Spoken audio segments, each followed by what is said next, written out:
Recorded in Chicago, Illinois, with your hosts, Ken, Matt, Neal, and Jeff. This is Triviality. The cream of the crop! Hello, everybody. Welcome to Triviality, the show where a moment of glory makes up for a lifetime of disappointment. Say the line, Ken. All right, fine. The show where a lack of seriousness meets a little bit of knowledge. How you guys doing today? It's been an interesting morning. Jeff and I both had a comical sitcom opening morning. I forgot to put the coffee filter in the machine and hot water galore. Did the laugh track sound? The laugh track sounded and then a very slow zoom in on my face as I just contemplated just ending it all. Yeah, and I dropped my wedding ring down the sink and I had to take it out, and it was a whole morning. Do you plumb? No, I did it this morning. Yes, Okay. Just a little plumbing. How are you, Jeff? You just came back from Iceland, right? I did. For some reason, I'm like super tired. You're talking about comical mornings. After like 2 weeks of basically hating technology and resisting it, the only reason I was here on time is because my Google Calendar told me I had to be here. I also came back from Iceland, just for the record. We went together. It was a great trip. But the reason I'm excited today is because we have some guests on the show Skyping in to us. First of all, a player who's going to be joining one of our teams today, Intercontinental champion Jonathan Robbins from Richmond, Virginia. How you doing today? Good morning. I'm doing well. How are y'all doing? Great. How's your morning got started off? That's not too bad. My wife is pregnant, so she dispatched me to Walgreens to get her some pretzels. And when I got back, I tried to open my front door with my car key fob. So Been there? that's about how I'm playing today. Is she also requesting interesting food combinations? If I know anything from CBS sitcoms, they do that. CBS sitcoms have lied to you, at least in this case. She has very much the same food choices she wanted before. So lots of seafood, lots of salty food. No pickles with cheese whiz. No pickles with cheese whiz. Thank Not yet. God. And what do you do while you're not nurturing your pregnant wife? I'm a civil engineer for the state of Virginia. Fantastic. Ooh, congrats on that important work. We need more civil engineers. We do. It's my work specifically is not that important, but I appreciate the assumption. I'll send my resume over. I know that feel. And the other reason I'm excited today is we have a special guest host on the show, Max Miners, joining us again from Louisville, Kentucky. How you doing today? Hi, guys. Thanks so much for having me back. Yeah, it's a pleasure. Yeah, we always love having you on the show, and you mentioned you wanted to host, so we wanted to make sure we could get you on as soon as possible. Is that rice cake good, Neal? Oh, the rice cake and peanut butter is very good. That's a good podcast snack. A little ASMR That here. sounds yummy. No, stop. Oh, God. Thank you, first of all, because you've been one of our longest listeners, too, and supporters. So we appreciate that. Oh, well, you guys are the best. I'm happy to do it. What have you been up to out in Louisville? I have been making a lot of television, that's what I do for a living. And, the news never sleeps, never stops. And just a lot of video gaming in my free time. Really pumped about Smash Ultimate coming before the end of the year and Fallout 76. I just picked up that Luigi's Mansion remake for 3DS, and it is really, really good stuff. So lots of good gaming this year. Well, today's teams looks like it's going to be Jonathan and Neal teaming up. Is that right? Yeah, so I was talking to Jonathan beforehand, and he was telling me just about his past, and when he would travel across the United States in a Volkswagen van, and I was talking to him about cooking on the farm, and we decided to start an indie folk duo. This sounds like bull. Well, if anyone who knows me knows about my love of camping. And I'll tell a story at halftime about how much I love Let's it. get this over with. What's the name of your indie folk duo? I'm going to throw it to Jonathan because we formed in Boone, North Carolina, and we're a mix of Icelandic, Norwegian, and South United States folk music. What's our name, Jonathan? We are various and sundry. I, in particular, specialize in the washboard. And true story, it was not a Volkswagen van, but I did spend 3 months driving around the country in a Dodge Caravan. There you go. There you go. Truth is stranger than fiction. It is. Yes. All right, various and sundry. With the ampersand. With the ampersand from Boone, North Carolina. Are there open tryouts for saw players? No, only if you play spoons. We'll only accept spoon players. And on the other side here, we have Jeff and Matt teaming up for you're just going to be the Puffins. How about that? Yeah. Since we just went to Iceland and we did not see any Puffins, we got to bring them here. So you're the Puffins. You don't want Matt to share his great story about Leaf and Cornwall? I don't. All right, and without further ado, let's toss it to the rules guy. The rules of the game are simple. 20 questions split into 2 rounds worth 10 points apiece. At halftime, there'll be a special swing round designed by this week's host. After regulation, players will enter the final round with the points that they've accumulated and will have a chance to wager 0 to 30 points on 5 categorized questions. At the end of the game, someone will be named the cream of the crop. The cream will rise to the top, oh yeah. Jeff, your opinion on that reading today? B+. Wow. Sorry, rules guy. Good. Yeah, I mean, Not great. He did it from Iceland when you guys were there, and then he mailed it, but I figured it'd sound the same. But All right, well, Max, I'm It's going not to the toss same. it over to you to take over the game. All right, guys. Round 1, question 1. Here we go. The 2 title characters of what 1989 film have the last names Burns and Albright? I don't have an actual reason why. That's fair. Do you have any other ideas? Here's one that came to mind. I think I'm in the wrong year, but You know what? Let's go with yours. okay, we're locked. We're locked in. The first thing I think when I hear Burns is Ken Burns, and I don't know that General Albright would be a lead character in Civil War documentary. you know, it's so funny about Ken Burns. I'm sure Max knows this too and appreciates it. But I love on all the future modern editing programs, they have the Burns effect, which is the slow zoom in and pan and scan. Sliding on some Yeah. pictures. Yes. Yeah.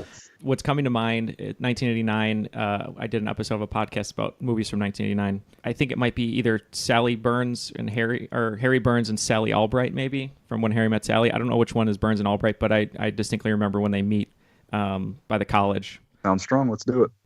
Yeah, I originally wrote down Tango and Cash. Because I think that's around that era. But we ended up settling with Bill and Ted's Excellent Adventure. Well, Bill and Ted were Bill S. Preston Esquire and Ted Theodore Logan. The correct answer is When Harry Met Sally. And I'll be having what Neal's having. Rice cake with peanut butter. And some Collectivo coffee, sponsored from Milwaukee, Wisconsin today. Not sponsored. Not sponsored. Neil's given But all that of would be our- nice. Yes, but if you're interested in listening, Yeah, anyone from Collectivo, sponsor us, please. All right, question 2. What American novelist won the Pulitzer Prize in 1973 for The Optimist's Daughter?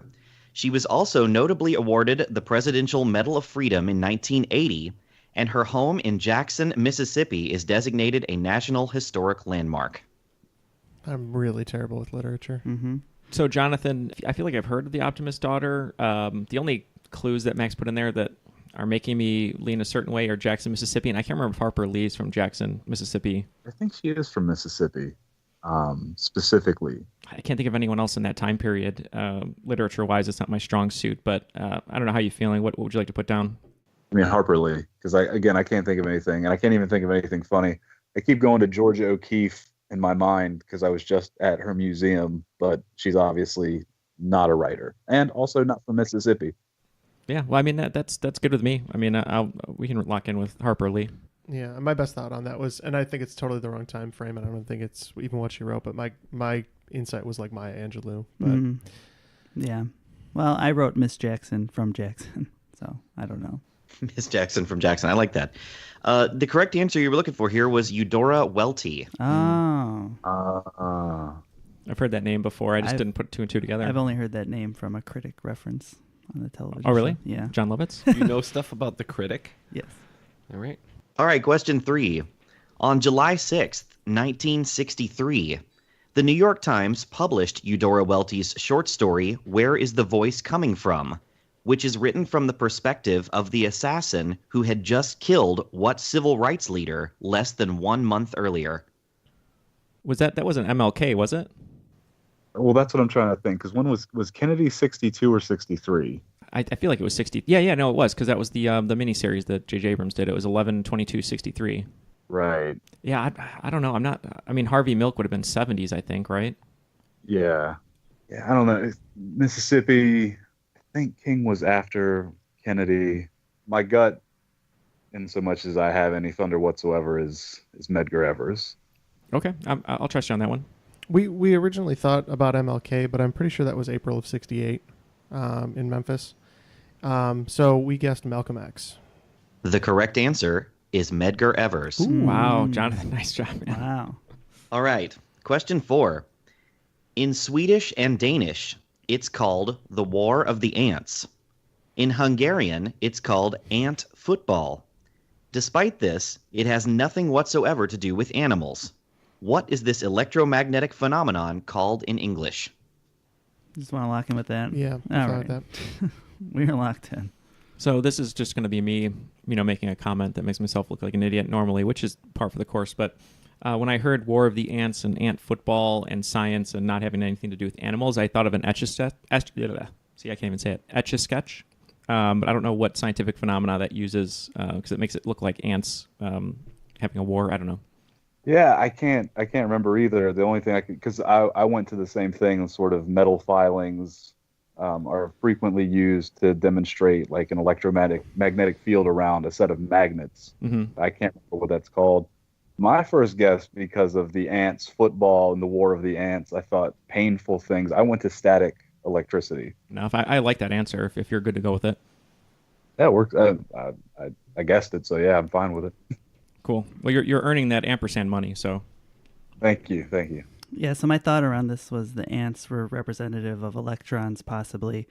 And it's two sides fighting over the electrons, which is generally static electricity. So we locked in with static electricity.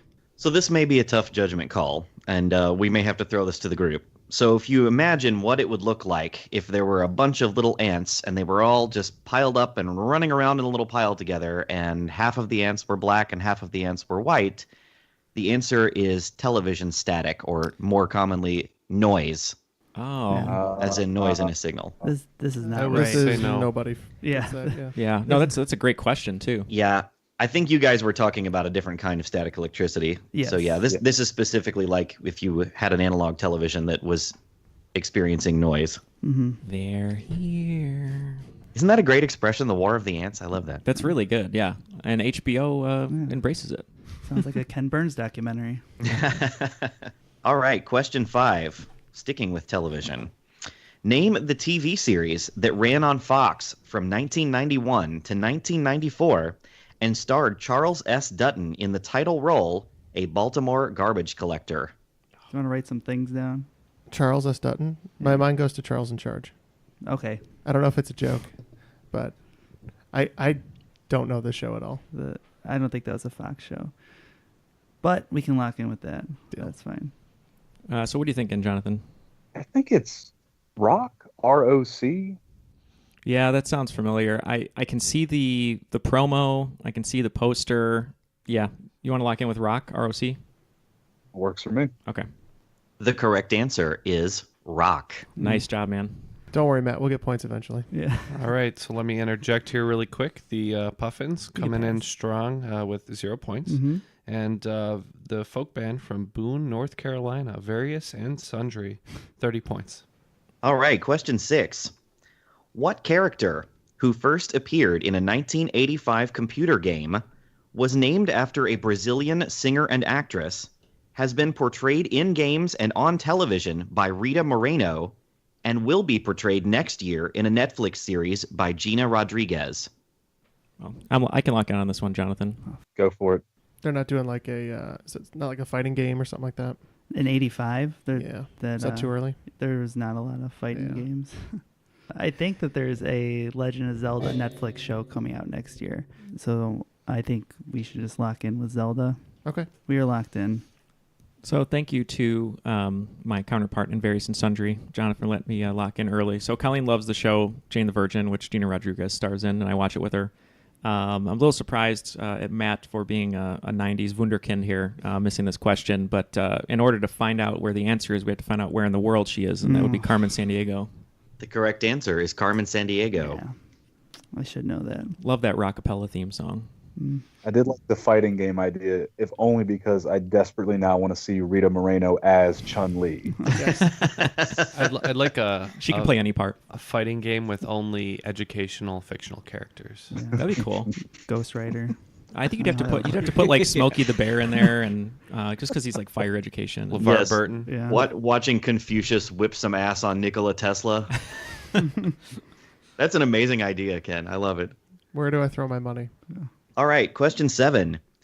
Name the country, an archipelago in the Indian Ocean, where the founder of the private security company Blackwater had a meeting with an official from the Kremlin in January of 2017, allegedly for the purpose of establishing back-channel relations between Russia and the United States. Indian Ocean area. Yeah. Countries. Pick Yeah. one. I think we're locked in. I'm in Richmond, Virginia now, but I grew up in Chesapeake, and the Blackwater training campus used to be right down the street from where I grew up. Oh, wow. I know a bunch of other stuff about it. Like, dude's name is Eric Prince. They changed their company name to XE, but on this one, I'm just gonna have to take a guess with Sri Lanka. When I think about Indian Ocean countries in an archipelago, the Maldives is probably correct, but we locked in Indonesia. Your correct answer is a country that is pretty close to the coast of mainland Africa. It is Seychelles. Ooh, the Seychelles. Ooh. A very, very cool flag, by the way, the flag of the Seychelles. Shout out to Lee DeGeorge and his daughter for alerting everybody to the really cool Seychelles flag. Well, yeah, thank you, Lee. All right, question 8. In 1998, a series of 12 radio advertisements began running under a new ad campaign entitled Real American Heroes. After 9/11, the ads were pulled, but were relaunched the following year in a new campaign with what title? For 5 bonus points, name the 1980s pop rock group that was fronted by Dave Bickler, who did the singing in these advertisements. Wow. I think Neal came up with 3 different answers before he's got to the question. Man, I could be way off, but I just remember, when I graduated grammar school, going right into high school, kind of around this time, everyone was obsessed. I think it was for the Bud Light ads. This could be way off, where the guy was yes. Right, it was Real American Heroes, right? And it was, and then afterwards it was True Something of Something. Yeah. True Men of Honor? Yeah, that could be right. I just remember he was in the recording booth, and it was they were comedic, and then this could be way off though. You're right. You're right. It sounded like the dude from Foreigner, but I don't know if that. And that was going to be my guess too. As soon as you said that, was Foreigner. Yeah, because I always used to think he was making fun of the Foreigner guy, but maybe it was actually the Foreigner guy. Was it True Men? Was it Real Men? Oh yeah, wait, that rings a bell. Real Men. If it turns out to be the guy from Foreigner, I'm going to be really upset because I like Foreigner, but I don't know anybody in that band. Real Men of Genius. Oh no, is that it? Yes. Oh man, that was such a great poll. Yeah, Real Men of Genius. Let me just reach out. Oh god, yeah, Real Man of Genius. Oh man, that poll, my ass cheeks just tightened up. Okay, do you want to lock in with Real Men of Genius and Foreigner? Yes, and because of that poll, if they are sore, I will rub them for you. Thank you. I think today Neal is a real man of genius. Real man of genius. The podcaster who couldn't get the answer pulls it from his butt. It's a real man of genius. That's what we locked in. Yeah. Well, maybe we need a new one now. Mr. Podcast Answer Ass Puller Guy. Yes, the answer is Real Men of Genius. Those are such good ads. Dave Bickler was actually the lead singer of Survivor. Oh, okay. Oh. 10 points per team on that one. All right, question 9. Prior to the Creative Arts Emmy Awards in September of 2018, there were 12 EGOTs, which are people who have won an Emmy, a Grammy, an Oscar, and a Tony. However, after that ceremony, there are now 15. Name any one of the 3 men who won an Emmy for NBC's production of Jesus Christ Superstar and completed their EGOT. I can lock this in, Jonathan, if you want. Please, by all means. I don't know if he worked on that, but he definitely just got it. So. Yeah, you guys can talk. I'm locked in. I think we can talk about John Legend. Is that what you'd want to go with? I don't know if he got it for Jesus Christ Superstar, though. That's the only hesitation I have. Because he did just get his EGOT. What's the guy from Hamilton? Lin-Manuel Miranda? Is it him? I don't think he worked on that either. Okay. I also don't know if he has an EGOT yet. Well, I don't care. We're locking in with John Legend. Okay. Boom. Good thing you stayed with it. Yeah, John Legend. Okay.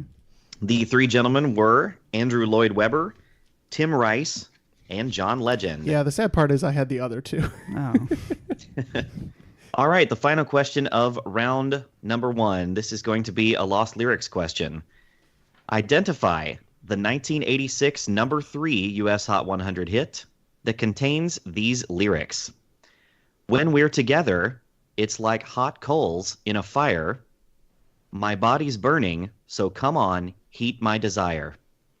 Now, Max, an '80s music question from you. I'm shocked. Shocked that it took this long. I'm shocked and appalled that it took this long.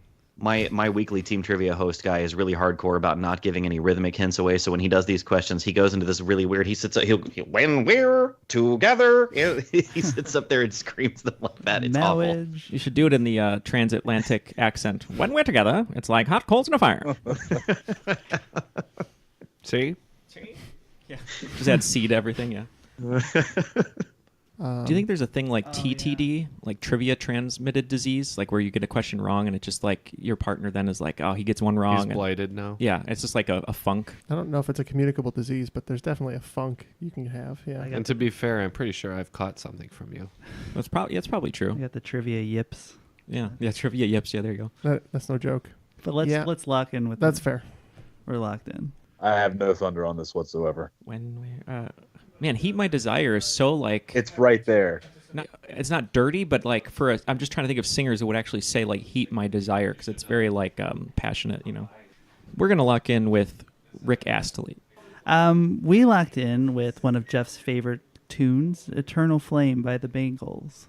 Oh, so Rick Astley isn't the name of a song. I'm just going to throw that out there. Oh no. No, Are we going to guess a song title? Well, no. See, the band Various and Sundry, they do a lot of covers, but just of the artist, not the song. Oh, so are we guessing a song called Rick Astley by the band Various and Sundry? Yeah. yes. That is correct. Oh, okay. Well, That that is makes a lot more correct. sense. 10 points. Okay. All right. Well, here's your answer. When we're together, it's like hot coals in a fire. Oh, baby, my body's burning, so come on, heat my desire. Come on, come on.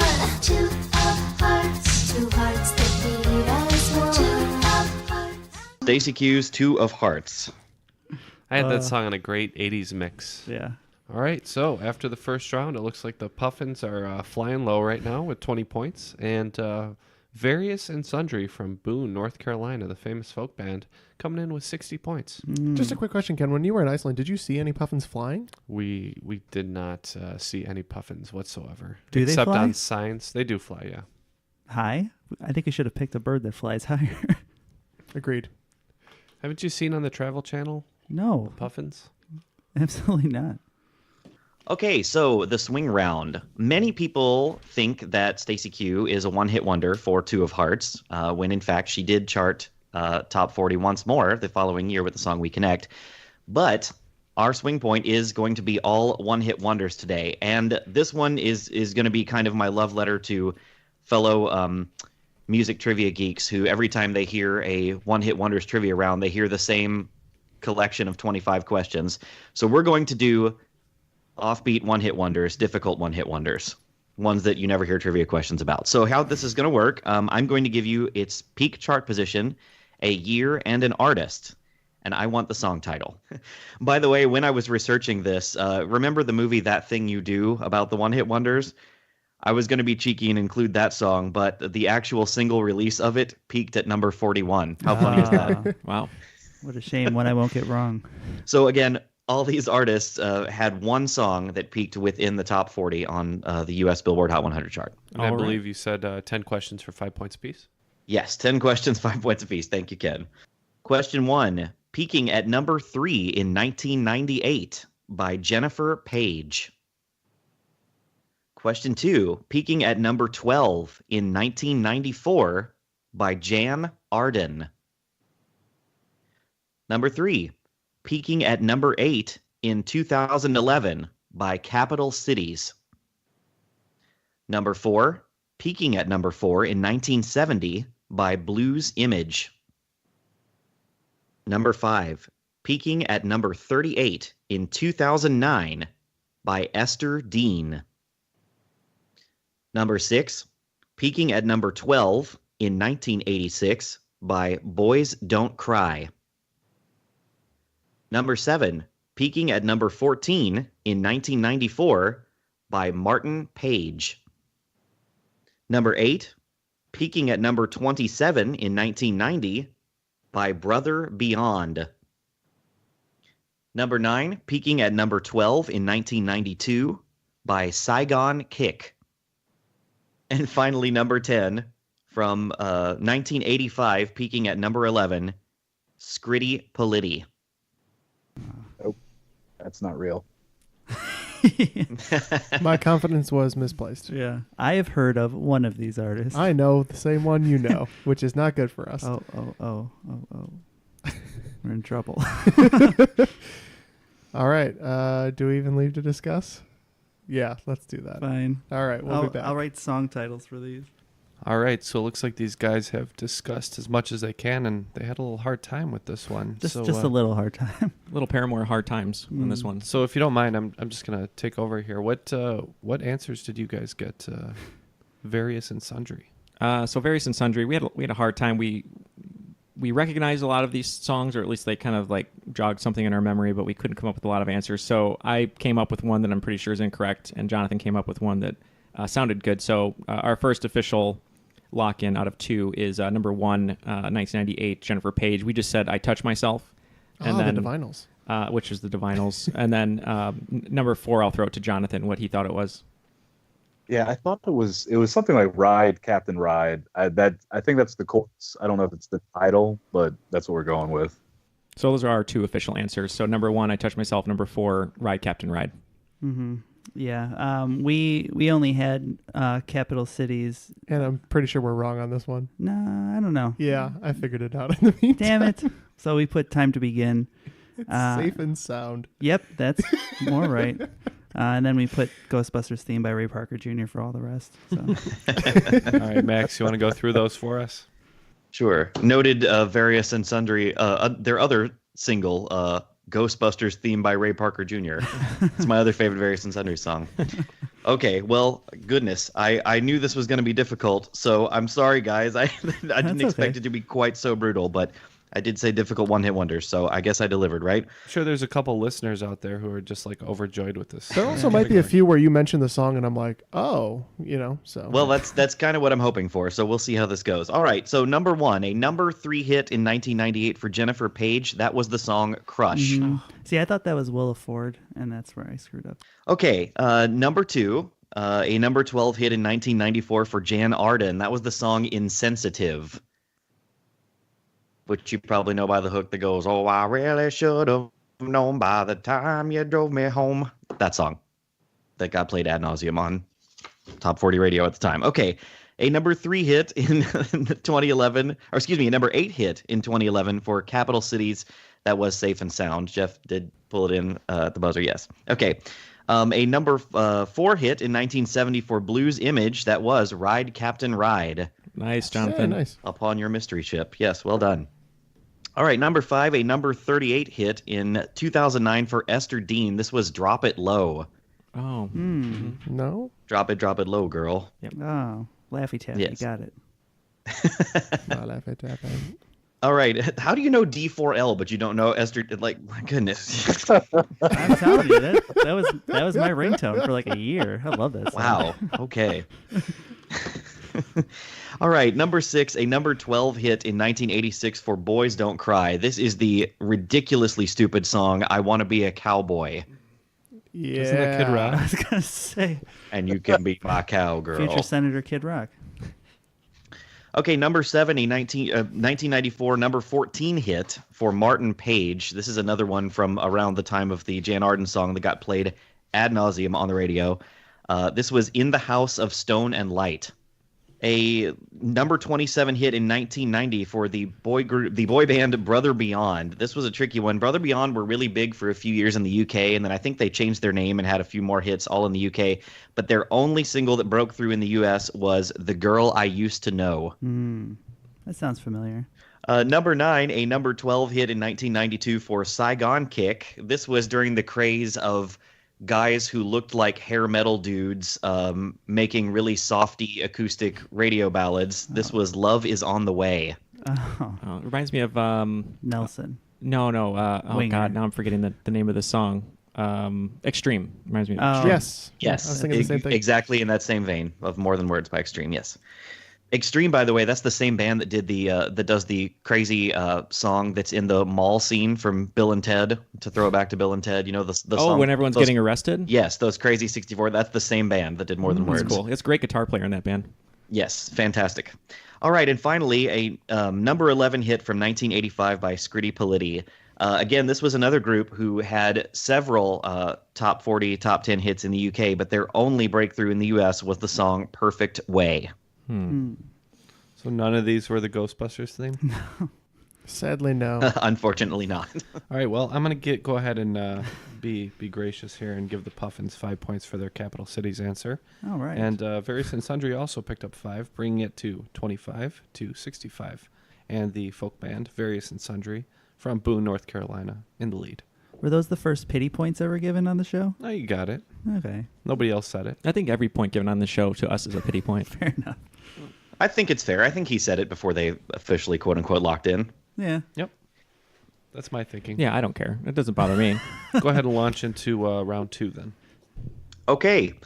Question 1 in round 2. This is going to be a who am I question. I'm going to speak in the first person, then you're going to tell me who I am. Here we go. I graduated from Harvard Law School in 1990, having earned a near-perfect score on my LSAT. In 1993, during my brief legal career, I helped a stand-up comedian friend of mine defend an inciting a riot charge after an incident during one of his shows. My friend and I both went on to successful careers in stand-up comedy. We've both appeared numerous times on Comedy Central's Roast series. My final appearance was on David Hasselhoff's in August of 2010, 1 month before I died. Name either me or my friend. Oh, wow. Great question. Yeah, I think if you have no ideas, then we can lock in with my guess. Yeah, no, I'll go with your guess. Okay. I thought he did die. I wrote down Jeffrey Ross. He could be dead. I know that he was the roast master, and then but maybe it's not. Maybe he's the friend. We get points either way, right? So I don't know. Yes. Okay, we can lock in with Jeffrey Ross. And we're going to lock in with Greg Giraldo. And that's the right answer. Well, I'm very pleased to say that both teams will be getting points because you named Greg Giraldo and his friend Jeffrey Ross. That is correct. Nice job, Jonathan. Nice. Yeah, I think Jeffrey Ross kind of took over for him once he died, and he's pretty much led all the roasts on Comedy I didn't realize Central. Greg Giraldo went to law school and stuff. That's cool. All right, question 2. If I say Jeremy's band is the greatest band in the world because it says so right in the lyrics of their song, We're the Greatest Band in the World, what informal logical fallacy have I just committed? Jeff? And I will take the Latin name or the common English name. Either is fine. And if Jeff comes up with it in English, he'll spend 10 minutes trying to come up with the Latin. I'm pretty sure. Do you have any ideas, Jonathan? Yeah, so it's either circular reasoning and or a tautology. I'm not sure if tautology is Latin or not, but I think it's circular reasoning. Jeff, what were you thinking? yeah, I was thinking it was circular reasoning because it's an appeal to itself. Okay. Okay, I think we're going to give points across the board here because the answer I was looking for is a form of circular reasoning, so I think we can give points. But what I was looking for is petitio principii, or as it's more commonly called in English, begging the question, which is when the thing you're trying to prove is stated in the prompt itself. I didn't know that, but that's very interesting. It's a very misused phrase. Right. A lot of people say begging the question when they mean raising the question, but that's what begging the question is. Okay, question 3. Name any 2 of the 4 people in Saturday Night Live's More Cowbell skit who are not Will Ferrell or Christopher Walken. Okay, just circle the top 2 and we're locked in. Wow. Jonathan, what do you have? I have a couple names. I just want to double check with you. Yeah, Jimmy Fallon, Yeah, I had him. I think I have Chris Parnell. I don't know if he's in that one. Chris Parnell, Horatio Sands Yeah. were the 3 that I had. So you had Sands, Fallon, and Parnell?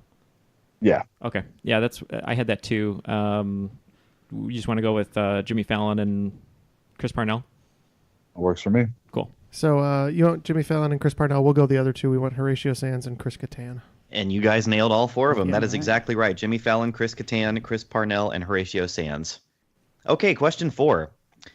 What model of computer that was manufactured from 1982 to 1994 does the Guinness Book of World Records credit as the best-selling computer of all time, having sold around 30 million units in its lifespan. You just want to lock in with this one? I got nothing better. Yeah. Okay, we're locked in. I hear questions like this all the time, and I usually have like one answer, and sometimes I'm right, sometimes I'm not. But I'm curious to hear what you want to say. But I just, for some reason, like IBM came into my head because I know they sold like gangbusters for a long time before Apple and Microsoft kind of took over. So it probably is the IBM something. What jumped right to the front of my brain was the Commodore 64. Okay. Did that come out before pre-1982, or was that still in the 80s? That I can't remember. I don't know if that was in the 70s or not. And I feel like from, 82 to 94, I mean, I don't think an Apple would have been... Wouldn't have been the Lisa, and I don't think it would have been like the Mac 2 or whatever it was. At least with Commodore 64, that is a model that you said, so do you want to just go with that? If you want to. Like I have absolutely zero thunder behind this. It's just the first thing that I thought of. No, and I have zero thunder too, but I feel like we said IBM, so if IBM is correct, at least we have some brownie points there. So we'll go with Commodore 64. A little unsure, but All right.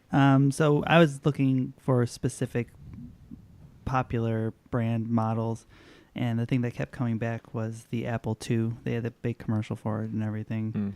So we locked in with Apple II. The correct answer is the Commodore 64. oh man, Yeah, because it was sold as like a gaming unit too. Yeah. That makes sense. And most importantly, it undercut the price of all those competitors by a lot, which is why it was able to sell so much and for so long. All right, question 5. What psychologist, television personality, and columnist first reached national fame in 1955 when she became the only woman ever to win the top prize on the $64,000 question? You want to lock in with that then? That's fine. We are locked in. Sounds good. So immediately I came up with Dr. Ruth, but I mean, she was a soldier. I know we had said that in a long, long episode ago that I hosted. Can you think of any TV personality, psychologists? Because when I hear columnist, I think, especially from the 50s, like Ann Landers or Dear Abby. That's where I was too. I was having trouble with that because I wrote down Dear Abby, but I was like, well, that would have been print. I don't think she was on TV. Yeah, I don't know if it's right either because I mean, she was a sniper. But I like Dr. Ruth as an answer. Okay, well, let's just go with it. And my new favorite thing is whenever we lock in an answer, the first thing Neal says is, well, it can't be this person, which was our answer. So we locked in with Dr. Ruth. Dr. Ruth, you were right. Neal was she was in the Israeli army, I think it was. She was a sniper, yeah. Kind of a crazy backstory there. But this is also a pretty crazy backstory. The correct answer is Dr. Joyce Brothers. Oh. And you should read up on this. It really should have, like, you remember the movie Quiz Show from the 90s that tells the whole story? Like, this part needs its own movie because basically the producers didn't want her to win, and they intentionally put really, really, really difficult questions forth, and she got them right anyway. Wow. Nice. So she's a very, very smart lady. It's a cool story. Read about it. Picking up 30 more points, the Puffins, bringing their score to 55. And picking up 40 points are Various and Sundry from Boone, North Carolina, bringing their score to 105. Yeah, great teamwork here, Jonathan. I'm having fun. Thank you. Yeah, great teamwork, Jeff. We're killing it. Okay, question 6. You guys knew you weren't going to get away without a classic video gaming question, right? Mm-hmm. All right, what video game that was first released on February 6th, 1991 is by far the best-selling title ever released by Capcom, selling over 20 million units? For comparison, Capcom's second best-selling title, 2009's Resident Evil 5, has sold 12 million units. My first thought is Street Fighter 2. Okay. So yeah, I was thinking Street Fighter, and it makes me think it could be right because I just read an article about how coked up Jean-Claude Van Damme was on that movie from the director. Nice. Going to kick Bison's ass so hard. Take your black silk underwear and get out of here. That's from Double Impact. I'm fine with Street Fighter 2, if you're cool with that. Yeah. I don't know about that. We also locked in with Street Fighter 2. The correct answer is Street Fighter 2. All right. All right, moving on to question 7. What young adult novel by Ellen Raskin won the 1978 Newbery Medal? It follows teenager Turtle Wexler and the other tenants of her high-rise apartment building as they try to explain the mysterious death of a wealthy businessman. Why did solving crimes always fall in the hands of children back in the day? That's right. Shelby Woo had homework, people. I'm trying to think of like those old packets that we used to get that I miss now. I just wish I'd got a package delivered where it's like, here, pick books you want, and they'll be delivered. But Only there was a Scholastic book fair down the street today. Named Barnes and Noble. Yeah, I don't know. Do you have if you have no thoughts? I mean, I'm not going to pull it.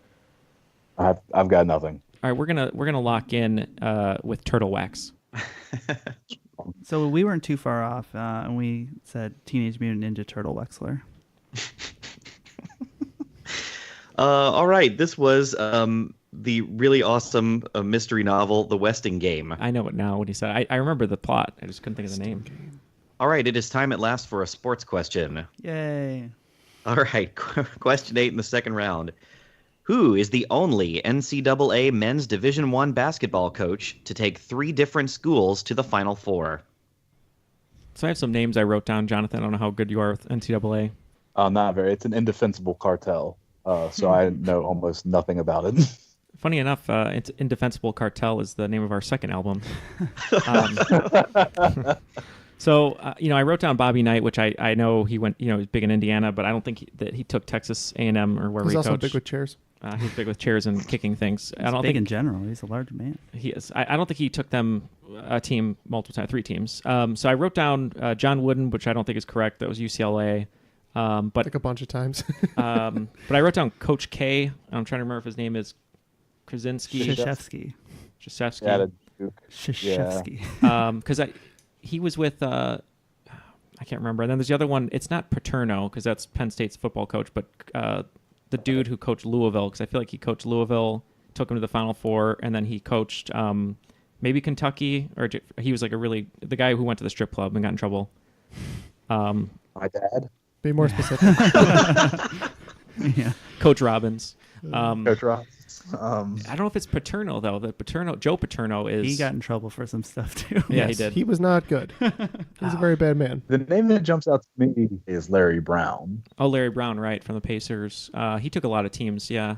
Who's the Louisville coach? Because I'm feeling like, Max is from that area, so like maybe it's that guy, but I can't think of his name with the slick back hair. He like coached the Olympic team at one point. Yeah, everything past the West Virginia border is completely foreign to me. Sorry. No, it's okay. So just for the record, we're going to say the Louisville guy, and I can't think of his name. I feel like it starts with a P, but we're going to lock in with Jonathan's answer of Larry Brown. Yeah, Governor Larry Brown. I originally wrote Larry Brown, but I don't think it was 3. I know it was like SMU and another team. Then I got stuck on Coach Calipari, who was, I believe, Kentucky, Memphis, and I think UMass before, but I might be thinking of somebody else. And then I was thinking Roy Williams, and which I know is Kansas and UNC. But we just locked in with Coach Calipari. Well, this is interesting. Coach Calipari took the schools of UMass, Memphis, and Kentucky to Final Fours. However, the UMass and Memphis ones were vacated. Taking the schools of Kentucky, Providence, and Louisville to Final Fours, the correct answer is Rick Pitino. Oh. However, I'm going to accept John Calipari because, as any good Louisville fan will tell you, I don't give a what the NCAA says. We were there. It happened. Yeah. Oh, I was so close. I said Paterno, and it was Pitino. Coach Pitino, yeah. He left to coach the Celtics for a season, and it did not go well. It's the strip club guy, right? Yeah. All right, so points to the Puffins on that one? Yes. All right. I really wanted to do a Louisville-centric question, so this is a Louisville question for number 9. All right. Omega National Products is a Louisville company that makes specialty wood fixtures and decorative mirrors. The most notable item in their product catalog, however, is a particular novelty item that they've made for 49 years, still sold today on their website, in diameters ranging from 12 inches to 48 inches and weighing 5 pounds to 105 pounds. Name this novelty product. It's obviously a beanbag chair. Yeah. Shag carpeting. I kind of want a beanbag chair. I've been really hankering for a good beanbag chair I think lately. they really spruce up the office, to be honest. We could all just be podcasting from a beanbag chair. But I would like to have a lady over to my apartment one day again. Mm-hmm. So what you're So saying maybe is I'm not going to get the beanbag chair. Or just find a lady who likes a beanbag chair. It's true. Yeah, they exist out there. I imagine myself ordering a beanbag chair on Amazon, and the second I click it, the Queer Eye guys kick my door in. The Fab Five, if you will. Yeah.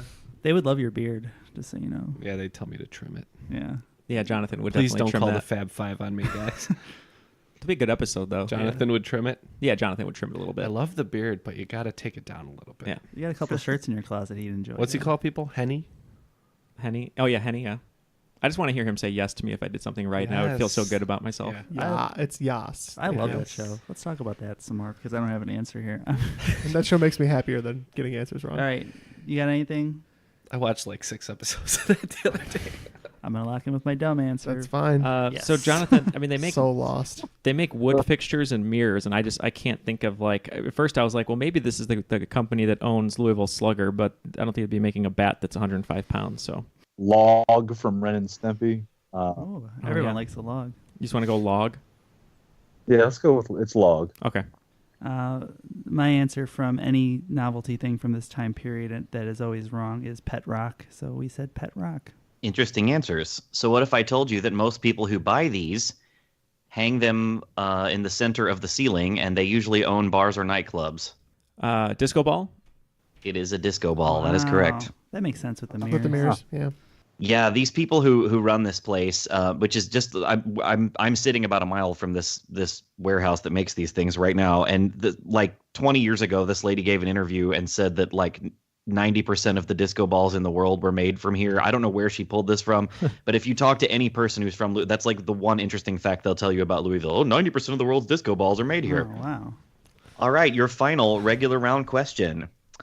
What bizarre pejorative does Judd Nelson's character call Anthony Michael Hall's character in The Breakfast Club just before asking him, what would you be doing if you weren't out making yourself a better citizen? I have never seen this movie. Wow. For a pop culture guy, that's a Yeah. glaring omission. It's old. I can hear the line, but what I do need clarification on is what a pejorative is. That's the part of the question I understood. He calls him a name. Well, I figured, but there's nothing. It's not like two words put together or anything. Pejorative. It has a more specificity than that, but He we calls won't him go like into something dweeb or like Nazi dweeb, I'm trying to remember now. I got to tap. I know it, and as soon as Max says it, I'm gonna know it. But do you mind if we just tap? Yeah, it's fine. L7. No, L7. We'll say L7 weenie. Nerf herder. That's what I locked in with because I don't know anything. All right, L7 Weenie and Nerf Herder. Max? Neal, my heart is breaking for you. I thought Mr. Trivia Answer Ass Puller guy was about to make another appearance. I know I'm close. and we were going to have to call Dave Bickler again. The correct answer is a Neo Maxi Zoom Dweeby. Wow. I knew it was dweeby. I couldn't think of the beginning words, but I learned what a pejorative is. Yeah. That's what counts. All right, so it looks like at the end of this round, the Puffins made up a little bit of ground, and they're currently at 75. Meanwhile, Various and Sundry from Boone, North Carolina, with their first album, Boone, North Carolina, is at 115. 115. They were not down as far as I thought we'd be. Good for us. All right, guys. Well, leading right from that into your 5 categories for the final round, today our theme is going to be Breakfast Club, and your final 5-round categories are a brain, an athlete, a basket case, a princess, and a criminal. I'm wishing I had some of category 1 right now. All our wagers are locked in. All right. Question 1, a brain. Scottish actor Brian Cox was the first person to play what brainiac on camera in a 1986 film based on a 1981 novel by Thomas Harris? All right. Question 2, an athlete. Who holds the record for the most NBA games played by an Australian? Question 3, a basket case. Clay Allison was an eccentric Wild West cattle rancher with a reputation for unprovoked and extreme violence. In 1877, he moved to Dodge City, Kansas. What notable lawman was the deputy sheriff in Dodge City at that time, and claimed in a later biography that he and his buddy Bat Masterson confronted Allison and his men in a saloon and drove them out of town? I need a cooler name based on that question. Question 4, a princess. Claire Lademacher, a German bioethics researcher, became a princess of what small European country when she married Prince Felix in 2013? Question 5, a criminal. In the 2011 Futurama episode Ghost in the Machines, Bender runs into his ex-girlfriend Lynn, who promptly murders him and sends him into robot ghost limbo. What sort of device is Lynn? All the answers are locked in for the final round. So if you guys are good, I guess we'll just have Max go through them again. Yeah, let me give the wagers for question 1 here. Looks like the Puffins wagered 15 points on question 1, and in kind of an unprecedented move, Various and Sundry have tried something never done before. They went 23 all the way down to match their point total. So we're going to call this the Richmond 23. MJ. MJ.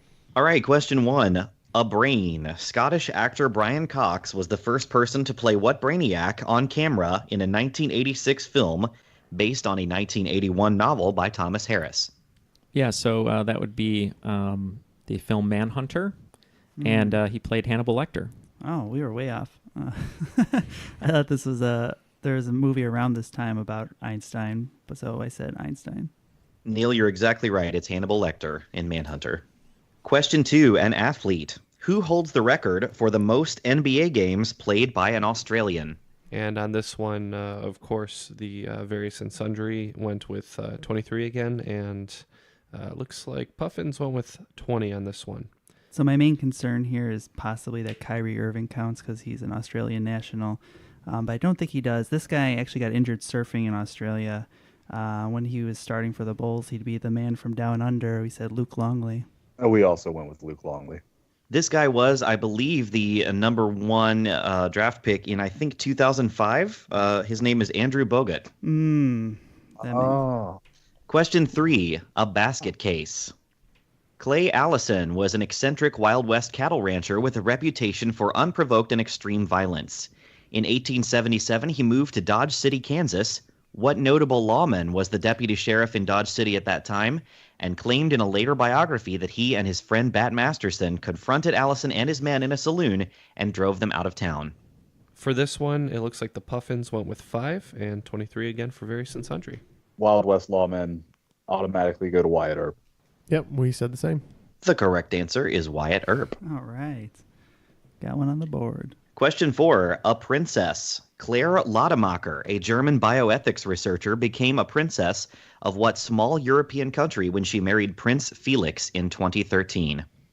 Puffins again with 5 and 23 again for Various and Sundry. Yeah, so for this one, Jonathan and I, we kind of locked in all the other ones pretty quick. It's been a really enjoyable game playing with them because we locked in right away on what we think the answer is. But this one, we were going back and forth. My knee-jerk reaction, I just heard Grace Kelly in my head, and I was like, oh, Monaco. And then Jonathan was saying, maybe it's Luxembourg. And then we kind of were searching around Monaco, Luxembourg, and we ultimately ended up going with the Netherlands out of a guess.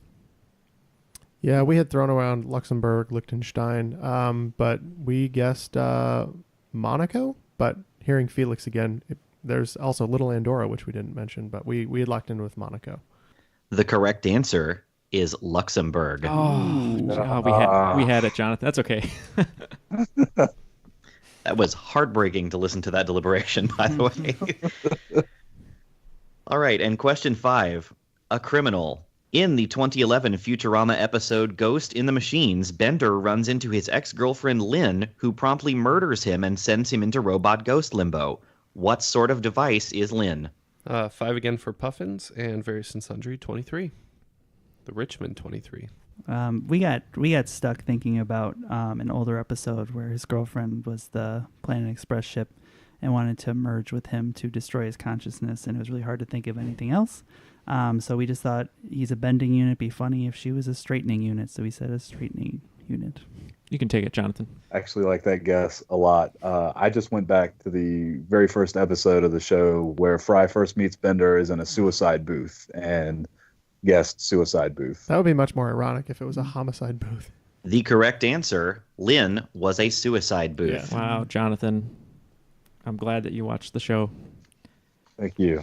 And also, before we give the final totals, I want to note my little Easter egg in the questions there. The categories were a brain, an athlete, a basket case, a princess, and a criminal. And those characters in the movie were Brian, Andrew, Allison, Claire, and Bender. Nice job. That was very, very well-written game. Thanks. And at the conclusion of the game, it looks like Puffins, again, still flying pretty low to the ground, 35 points total. Yeesh. And it looks like Various and Sundry, the folk band from Boone, North Carolina, you are the cream of the crop with 138 points. You know that I'm the cream of the crop. Fantastic game, Jonathan. You're a great partner. Oh, thank you. I enjoyed playing with you too. It was a great time. Why don't you tell us a little bit about what you got going on, or if there's anything you'd like to talk about before we let you go? And we appreciate you, obviously, being a Patreon supporter at the Intercontinental Champion level. I appreciate you guys having me on, and I appreciate that this is as close to the Intercontinental Championship as I will ever actually get. You just gotta wait for one of those open challenges, and you wait by the curtain, and then you tell them to play your music, and that's how that works. That is exactly how that works. I'm very boring. I lead a very boring life by design, so I will plug other people's things. If you're ever in the city of Richmond on a Thursday night, please come out to Castleberg Brewery and play trivia with Erin Barclay and Orange Cat Trivia. She runs a great show. It's always a great time, and the people there are very friendly and welcome outsiders with glee.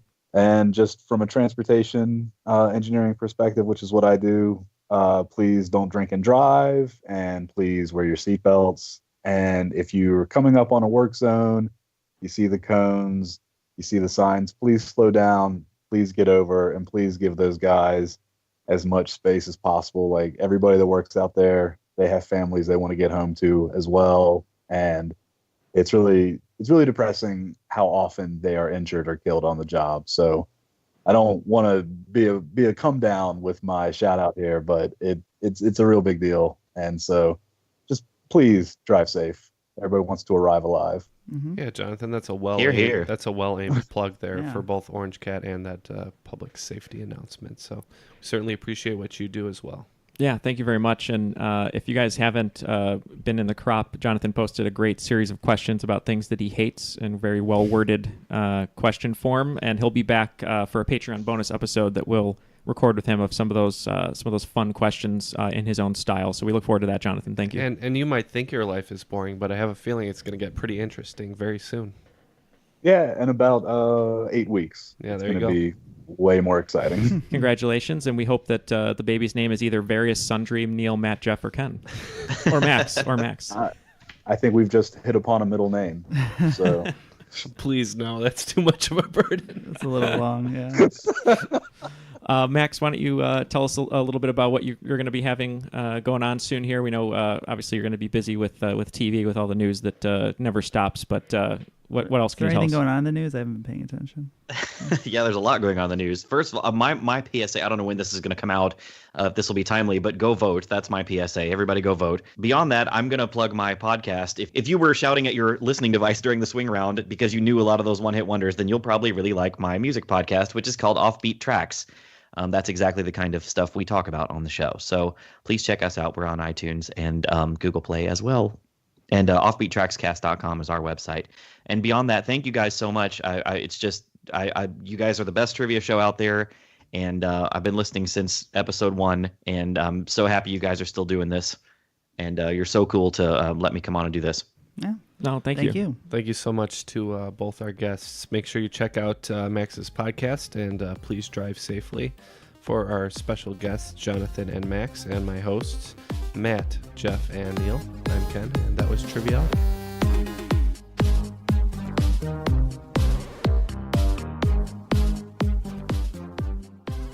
Real men of genius. Real man of genius. Today we salute you, Mr. Pro Sports Heckler Guy. Mr. Pro Sports Heckler Guy. They say those who can't play, coach.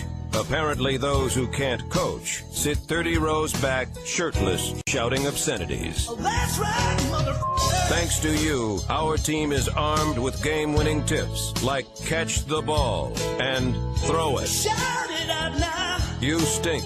That sucks. What a bunch of losers. Not just catcalls, but subtle psychological ploys to prod your team to victory. Reverse psychology. So here's to you, oh Sultan of Shouting, because while there may be no I in team, thanks to you, there's always an F and a U.